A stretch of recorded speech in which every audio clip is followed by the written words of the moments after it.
Good morning guys और आपके crack exam channel में आप सभी का स्वागत है। तो आज के इस वीडियो में 20 मई के इंपॉर्टेंट करंट अफेयर्स को हम लोग कवर करेंगे। तो देखिए हमारा पहला प्रश्न क्या है, हाल ही में किस राज्य ने कोरोना मुक्त पिंड अभियान को शुरू किया? तो आंसर होगा पंजाब।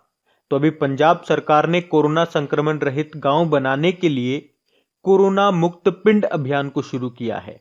तो इस अभियान के अंतर्गत कोविड फतेह कार्यक्रम शुरू किया गया, जिसका उद्देश्य क्या है? गांव में टीकाकरण यानी कि वैक्सीनेशन को बढ़ावा देना। और इसमें यह भी बोला गया कि जो गांव 100% टीकाकरण कराएगा उसे विकास के लिए 10 लाख रुपए का अनुदान भी मिलेगा। तो एक तरह से इससे तो आप यूं कह सकते हो कि उन गांवों को प्रोत्साहित करने के लिए, मोटिवेट करने के लिए ऐसा कहा गया कि अगर अनुदान चाहिए तो 100% टीकाकरण करवाओ। बाकी हिमाचल प्रदेश ने अभी आयुष घर द्वार कार्यक्रम को शुरू किया था। उत्तराखंड पुलिस ने मिशन हौसला कार्यक्रम शुरू किया, एक पहल शुरू की थी। और बिहार ने हिट कोविड एप्लीकेशन को लॉन्च किया था। लेकिन यह बात हो रही है पंजाब की, तो ये रहा मैप में पंजाब। देखो पंजाब की कैपिटल चंडीगढ़ है, मुख्यमंत्री हो गए अमरिंदर सिंह और गवर्नर कौन है? वीपी सिंह बदनौर है। अभी आपको याद होगा जो पंजाब है ये ग्लोबल कोवैक्स अलायंस में शामिल होने वाला पहला भारतीय राज्य बना है। और अभी पंजाब का 23वां जिला कौन सा बना? मलेरकोटला बना है, संगरूर जिले से अलग होकर के। अभी पंजाब सरकार ने आशीर्वाद योजना के तहत जो सहायता राशि है वो 21,000 को बढ़ा करके 51,000 रुपए कर दिया। यह आशीर्वाद योजना का पहले शगुन योजना नाम हुआ करता था। इसमें गरीब परिवार की जो बेटियां होती उनकी शादी में सहायता देती है सरकार। अभी पंजाब में होला मोहल्ला त्योहार भी मनाया गया था। यहीं पे लाल लकीर मिशन भी शुरू हुआ था। और डीजी नेस्ट मोबाइल एप्लीकेशन हो गया, या ई दाखिल पोर्टल हो गया, या पीआर इनसाइट नाम का एक एप्लीकेशन और वेब पोर्टल हो गया, ये भी लॉन्च हुआ था पंजाब में ही। यहीं पे बसेरा योजना शुरू हुई थी, दिव्यांगजन सशक्तिकरण योजना शुरू हुई थी। और अगर आपसे पूछा जाए कि पंजाब का राजकीय जलीय जीव किसे घोषित किया गया, तो ब्यास नदी में पाए जाने वाली सिंधु डॉल्फिन को। बढ़ते आगे। फिर बताइए, अभी हाल ही में भारत का पहला कृषि निर्यात सुविधा केंद्र यानी कि एग्रीकल्चर एक्सपोर्ट फैसिलिटेशन सेंटर ये किस शहर में स्थापित किया गया? तो आंसर होगा पुणे में। तो अभी Maharashtra chamber of commerce industry and agriculture ने पुणे में भारत का पहला कृषि निर्यात सुविधा केंद्र ये शुरू करने के लिए अभी नाबार्ड के साथ समझौता किया है। और इस केंद्र को स्थापित करने का उद्देश्य क्या है? सिंपल सा उद्देश्य है कृषि निर्यात को बढ़ावा देना। तो याद रखना, भारत का पहला कृषि निर्यात सुविधा केंद्र कहां पे? पुणे में। और किसकी सहायता से? नाबार्ड की सहायता से।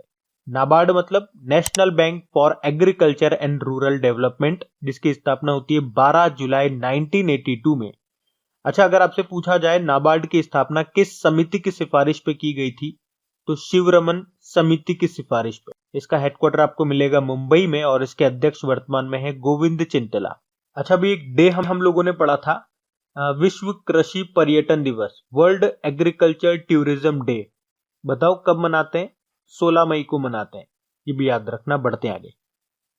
फिर बताइए, अभी हाल ही में ईरान ने किस नाम से अपना सबसे शक्तिशाली सुपर कंप्यूटर बनाया है? तो आंसर होगा सीमॉर्ग। तो अभी ईरान ने सीमॉर्ग नाम से एक नया सुपर कंप्यूटर बनाया है, जो कि देश का अब तक का पिछले सुपर कंप्यूटर से 100 गुना ज्यादा शक्तिशाली है। और इस सुपर कंप्यूटर को तेहरान के अमीर कबीर यूनिवर्सिटी ऑफ टेक्नोलॉजी के द्वारा स्वदेशी रूप से विकसित किया गया है। और इसका जो नाम है एक पौराणिक फिनिक्स जैसे पक्षी सिमुर्ग के नाम पे रखा गया है। तो आप तो ये सिमुर्ग नाम याद रखना। लेकिन अगर आपसे प्रश्न एग्जाम में पूछा जाता है कि विश्व का सबसे तेज सुपर कंप्यूटर कौन सा है, तो फिर आपका आंसर हो जाएगा फुगाकू। ये फुगाकू जापान का है। अच्छा चलो मुझे बताओ, विश्व में सुपर कंप्यूटर का जनक किसे कहा जाता है? तो सेमूर क्रे को कहा जाता है। और भारत में सुपर कंप्यूटर का जनक किसे कहा जाता है? विजय भटकर को। और भारत का पहला सुपर कंप्यूटर का नाम क्या है? परम 8000, जिसको बनाया था सी डेक ने। अब ये ईरान का सुपर कंप्यूटर है, तो ये रहा मैप में ईरान। देखो, ईरान की कैपिटल तेहरान होती है और इसकी नई करेंसी क्या है? तोमान। पहले ईरानी रियाल थी। और इसके प्रेसिडेंट है हसन रूहानी। और ईरान में एक स्थान है रामसर, जहां पे कन्वेंशन हुआ था, रामसर कन्वेंशन 1971 में, जिसका संबंध है आर्द्र भूमियों के संरक्षण से। आर्द्र भूमि यानी कि वेटलैंड वेटलैंड के कंजर्वेशन से। अच्छा बताइए, भारत में टोटल वेटलैंड साइट्स कितनी है? 42 है। और 42 नंबर के अभी बनी थी तसोकर झील, जो कि लद्दाख में है। बढ़ते आगे। फिर बताइए, अभी हाल ही में वेद आपके द्वार योजना को किसने शुरू किया है? तो आंसर होगा मध्य प्रदेश ने। तो अभी आयुष विभाग ने मध्य प्रदेश में वेद आपके द्वार योजना को शुरू किया है। तो इस योजना में होगा क्या? तो इस योजना के माध्यम से आयुष चिकित्सा विशेषज्ञों के द्वारा लाइव वीडियो कॉल के माध्यम से घर बैठे मुफ्त चिकित्सा परामर्श दिया जाएगा। और ये योजना आयुष क्योर नाम से एक टेलीमेडिसिन एप्लीकेशन है, उसके माध्यम से उपलब्ध कराई जाएगी। और देखो, आयुष से एक पॉइंट मैंने आपको बताया था, क्योंकि आयुष नाम की एक दवाई थी जो न्यूज में थी। कौन सी? आयुष 64।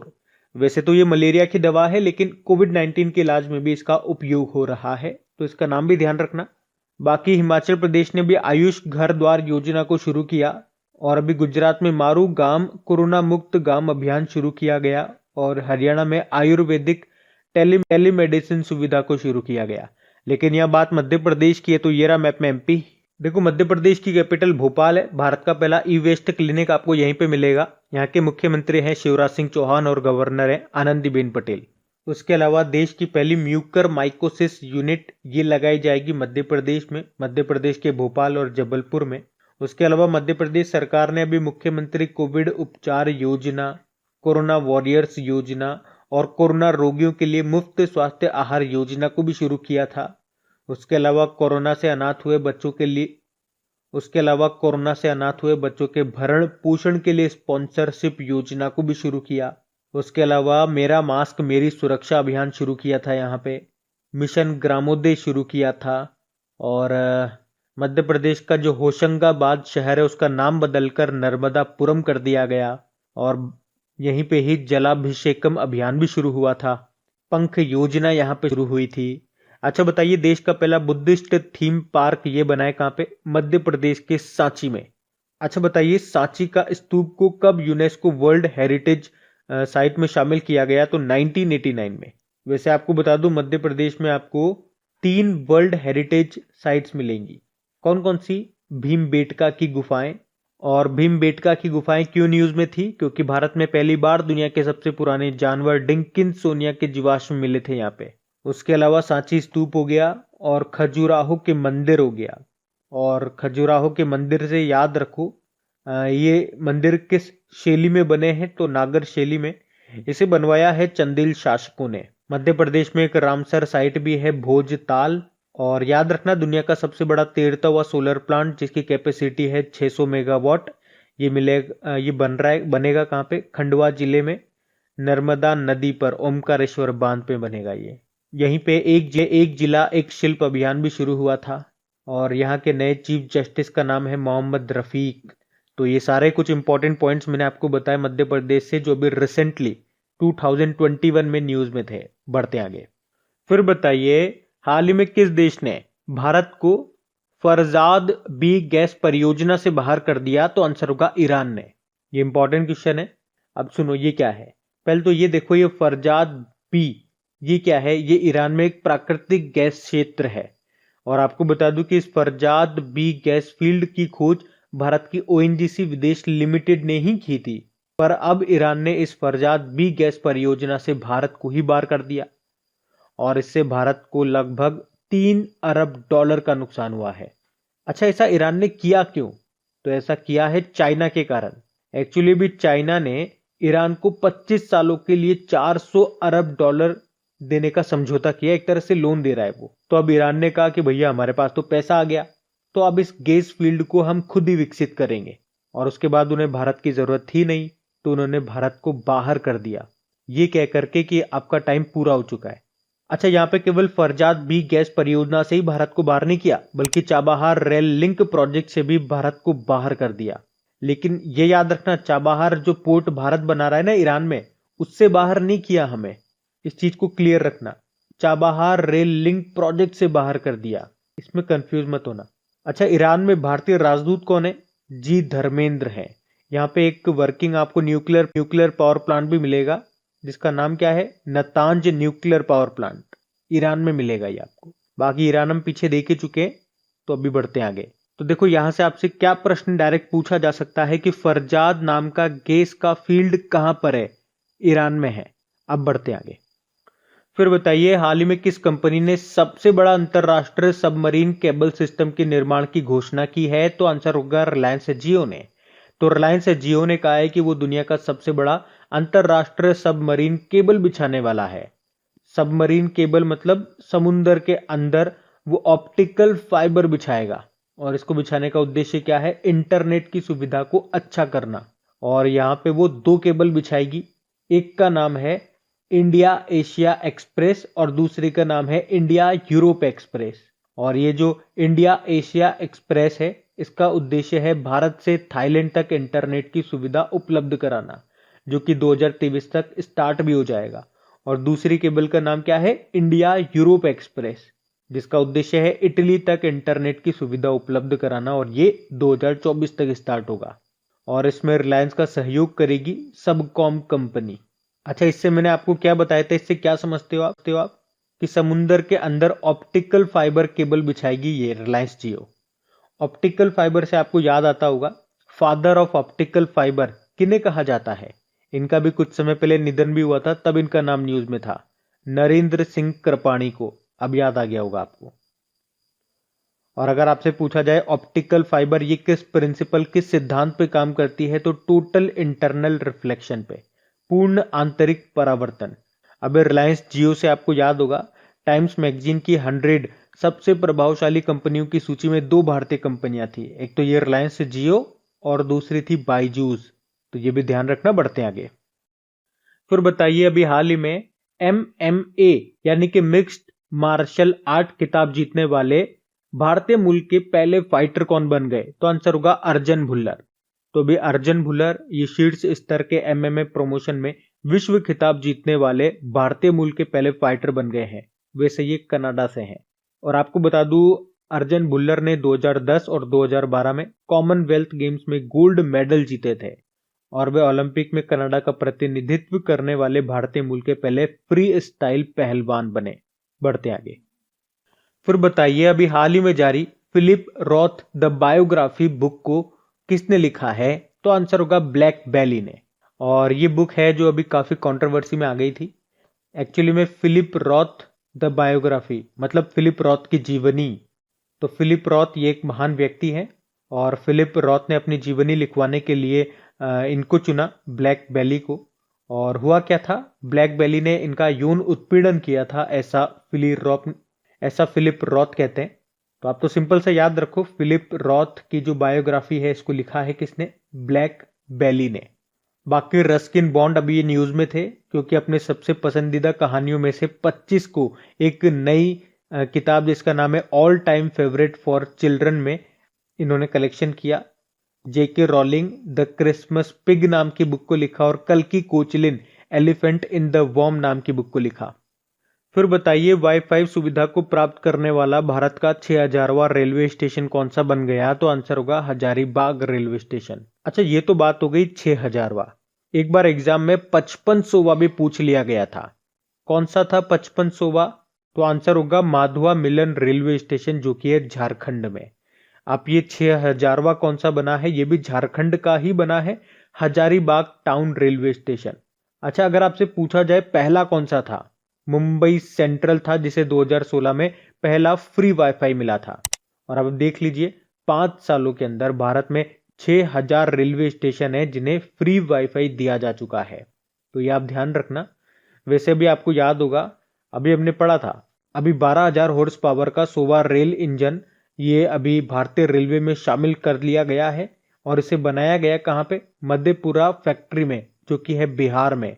और इसे फ्रांस की एक कंपनी ने सहायता की है इस इंजन को बनाने में। फ्रांस की कौन सी कंपनी? अल्टसोम कंपनी। और हमारे रेल मंत्री है पीयूष गोयल। चलिए कमेंट बॉक्स में टाइप करके बताइए, अभी रेलवे बोर्ड के नए चेयरमैन और सीईओ कौन बने? बढ़ते हैं आगे।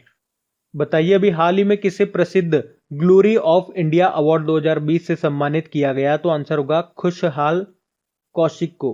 तो खुशहाल कौशिक ये कौन है? तो ये साइबर सिक्योरिटी पे काम करते हैं, और अभी इंडिया अचीवर फोरम के द्वारा ये प्रसिद्ध ग्लोरी ऑफ इंडिया अवार्ड 2020 से इनको सम्मानित किया गया। बाकी देखो नुक्लू फॉर्म, अभी आपको याद होगा व्हिटली अवार्ड 2021 से इनको सम्मानित किया गया था। शकुंतला थिलस्टेड विश्व खाद्य पुरस्कार 2021 इन्होंने जीता। और doctor Tahira Qutbuddin Arab world का नोबेल पुरस्कार जीतने वाली पहली भारतीय बनी थी ये, तो ये ध्यान रखना नाम। फिर बताइए, अभी हाल ही में के अग्रवाल का निधन हो गया, इनका संबंध किस क्षेत्र से था? मेडिकल। के अग्रवाल ये एक फेमस कार्डियोलॉजिस्ट थे। कार्डियोलॉजिस्ट मतलब हृदय रोग विशेषज्ञ, और अभी कोविड-19 के कारण इनका निधन हो गया है। आपको बता दूं ये इंडियन मेडिकल एसोसिएशन के अध्यक्ष भी रह चुके हैं, नाम याद रखना इनका। और कार्डियोलॉजिस्ट से आपको एक नाम जरूर याद आता होगा अगर डेली आप लोग हमारे करंट अफेयर्स का लेक्चर पढ़ते होंगे तो। नाम बताऊं आपको, डॉक्टर पद्मावती। याद रखना ये भारत की पहली महिला कार्डियोलॉजिस्ट थी, निधन हो गया इनका भी। बढ़ते हैं आगे। फिर बताइए, अभी हाल ही में माली के प्रधानमंत्री कौन बन गए? तो आंसर होगा मोख्तर ओउने। मोख्तर ओउने, इनको माली के प्रधानमंत्री के रूप में अभी फिर से नियुक्त कर दिया गया। आपको याद होगा इब्राहिम बाउबकर कीता को हटाने के बाद अगस्त 2020 में इन्हें कार्यवाहक सरकार के प्रधानमंत्री के रूप में नियुक्त किया गया था, लेकिन अब इन्हें परमानेंट प्रधानमंत्री यहाँ का बना दिया गया है। बाकी गुइलर्मो लासो इक्वेडोर के प्रेसिडेंट बने, और वजेसा उस्मानी ये कोसोवो की दूसरी महिला प्रेसिडेंट बनी, और ससो नगेसो ये कांगो गणराज्य के प्रेसिडेंट बने। बाकी बात माली की है तो ये एक वेस्ट अफ्रीकन कंट्री है, ये रहा माली। कैपिटल इसकी बमाको है, करेंसी है वेस्ट अफ्रीकन CFA फ्रैंक, और प्रधानमंत्री बन गए मोख्तर ओउने। अब बात करेंगे कल की वीडियो में पूछे गए प्रश्न के उत्तर की। तो कल की वीडियो में आपसे पूछा था अंतरराष्ट्रीय संग्रहालय दिवस ये कब मनाया गया? तो आंसर होगा 18 मई को। तो आप सभी ने प्रश्न का बिल्कुल सही उत्तर दिया था। और गाइज अगर सेशन अच्छा लगा है तो इसे लाइक जरूर करना, और अपने दोस्तों के साथ में, अपने मित्रों के साथ में इसको शेयर जरूर करना है।